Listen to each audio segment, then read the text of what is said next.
Download this code from codegive.com, link in the description below. OK, let's dive into activation and changing settings programmatically in Python, covering various scenarios, libraries, and best practices. Part 1, Introduction, Activation versus Configuration, Settings. It's essential to understand the difference between activation and configuration. Activation this often refers to the process of making a feature, product, or application operational. It might involve checking licenses, registering users, initializing connections, or enabling a specific module. It is not commonly modified except when initially set. Configuration settings. These are the adjustable parameters or options that control the behavior of a software application or system. Settings determine how the program functions. These can vary with user preferences, environment, or specific use cases. In many cases, activation sets the stage for configuration. Part 1.1 Example of the difference. Consider a premium edition of a software application. Activation when a user purchases the premium edition, they might receive an activation key. The application would use this key to verify the license and enable the premium features. This is an initial process, rarely changed. Configuration after activation, the user might be able to configure settings related to premium features, example the maximum number of concurrent connections, the default save location for premium-only file types, the level of advanced reporting that is enabled. Part 2, Common techniques for handling settings. Python offers many ways to handle application settings. Here are the most common and recommended. 1. Configuration files, ini, JSON, YAML, TOML. Store settings in separate files for easy modification and separation from code. 2. Environment variables useful for sensitive information, API keys, passwords, and environment-specific settings, development, testing, production. 3. Command line arguments allow users to customize program behavior when running the script. 4. Databases store settings persistently, especially for web applications or complex systems with user-specific preferences. Let's explore each in detail. Part 3, Configuration files, ini, JSON, YAML, TOML. This is the most organized approach for all but the simplest scripts. Ini files a simple, text-based format with sections and key value pairs. Suitable for basic configurations. JSON files a popular, human-readable format. Well suited for complex configurations with nested structures. YAML files a human-friendly data serialization format. Often used when readability is paramount. Requires the PyYAML library, pip install pyml. TOML files a configuration file format that is easy to read due to its simple syntax. Requires the toml library, pip install toml. Best practices for configuration files structure organize your configuration files logically, example sections for database, application, API. Comments add comments to explain the purpose of each setting. Defaults provide default values in your code if settings are missing from the configuration file. This prevents errors and makes the application more robust. Error handling handle potential errors when reading or writing configuration files, example file not found, invalid format. Security avoid storing sensitive information, passwords, API keys, directly in configuration files. Use environment variables or more secure storage solutions for such data. If you must store them, consider encryption. Environment-specific configurations.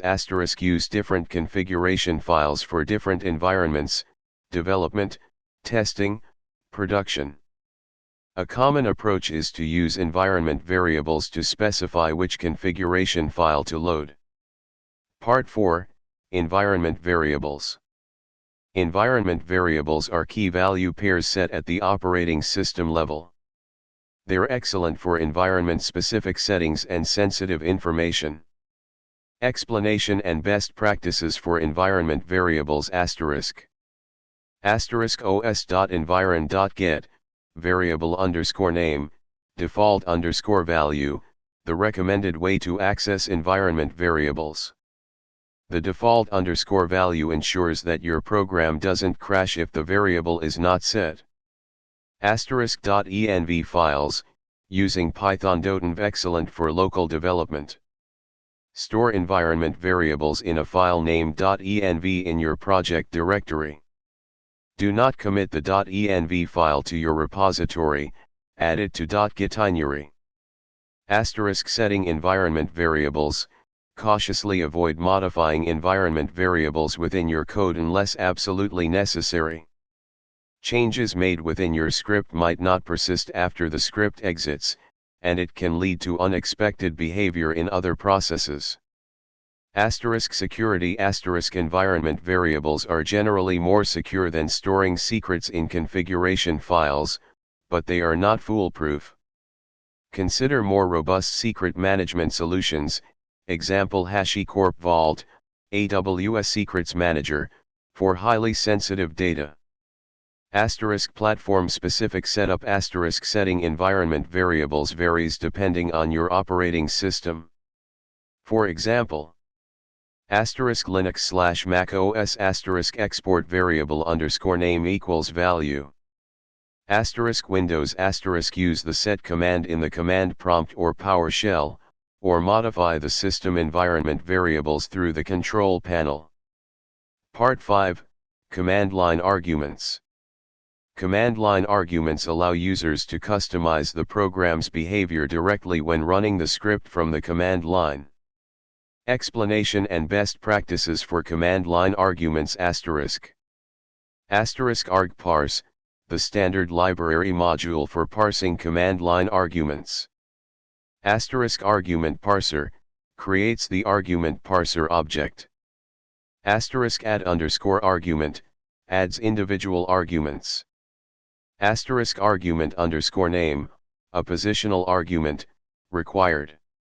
*short, -long, optional arguments, flags. *help, a description of the argument, displayed in the help message.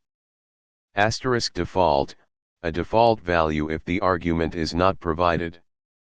*type, the data type of the argument, example int, float, str. *action equals store_true, a boolean flag that is true if the argument is present, false otherwise. *parse_args, parses the command line arguments and returns an object containing the values.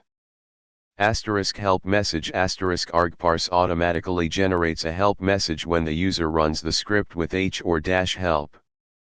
Part 6, Databases. Storing settings in a database is typically done for web applications or complex systems where user-specific preferences need to be persisted. This is more complex than the other approaches but offers greater flexibility. Explanation and best practices for database settings. Database choice.